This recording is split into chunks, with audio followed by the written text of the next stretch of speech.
அந்த அடிப்படை அறிவே இல்லாம இப்ப இது கோட்டை அழிச்சிட்டா இது ஒளிஞ்சுன்னு சொல்லுவாங்களே, இதை அது மாதிரி சாதின்னு பேர் எழுதி அழிச்சிட்டா சாதி அழிச்சிட முடியுமா? சாதி ஒழிப்புங்கிறது ஒரு அரசியல், சாதி ஒழிப்புங்கிறது ஒரு உளவியல்.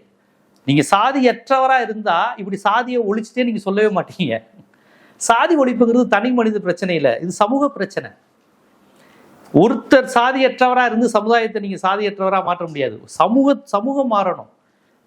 அப்ப நீங்க பார்ப்பன எதிர்ப்பு சொல்லி தரணும். பிராமின் எப்படி இங்க ஹையாரிக்கையில இருக்கிறாங்க, எல்லா துறையிலும் பிராமின் ஆதிக்கம் செலுத்துறாங்களே, ஏன் அவங்க மட்டும் கோர்ட் ஜட்ஜா இருக்கிறாங்க, ஏன் அவங்க மட்டும் ஆடிட்டரா இருக்கிறாங்க, ஏன் ஒரு வன்னியர் சமுதாயத்தால அவளை ஆக முடியல, ஏன் பறையர் சமுதாயத்தால ஆக முடியல, ஏன் கல்லர் சமுதாயத்தால ஆக முடியல? அப்ப திறமை இல்லையா? கிடையாது. வாய்ப்பு கொடுக்கப்படல. தேவர் சமுதாயத்துக்கோ வன்னியருக்கோ பறையருக்கோ நாடாருக்கோ உயர் பொறுப்புகளுக்கான வாய்ப்பே கொடுக்கப்படல 2500 ஆண்டுகளா.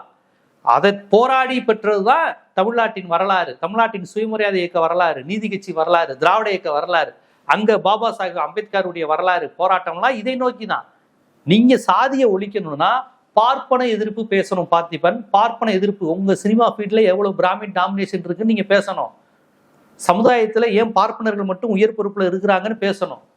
இந்தியா முழுக்க பிராமின் டாமினேஷனும் மார்வாடி டாமினேஷனும் இருக்கு. ஏன் தலித்துகளும் முஸ்லிம்களும் பேக்வர்டும் சுப்ரீம் கோர்ட் ஜட்ஜ் ஆக முடியல, ஏன் அவங்க 3% இருந்துட்டு 90% டாமினேட் பண்றாங்கன்னு பேசணும்.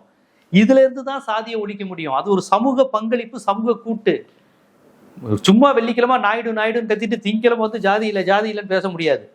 தெரியாதனமா வளரிட்டீங்கிறீங்க. உண்மையிலே நீங்க சாதி உணர்வோட பேசிட்டு அதுக்காக வருத்தப்படுறீங்க. ஐயோ என்னடா இப்படி கல்ல கொண்டு அடிக்கிறாங்கன்ட்டு ஏதோ பதறீங்க. அதுக்கு நான் உண்மையிலே வாழ்த்துக்களை தெரிவிச்சுக்கிறேன். ஆமாண்டா நான் நாயுடுடா அப்படின்னு சொல்லாம நாயுடுன்னு சொன்னதுக்கு அசிங்கப்படுறேன், வெக்கப்படுறேன்னு நீங்க தொடர்ந்து சொல்றீங்களே, அது உண்மையிலே எனக்கு பெருமையா இருக்கு.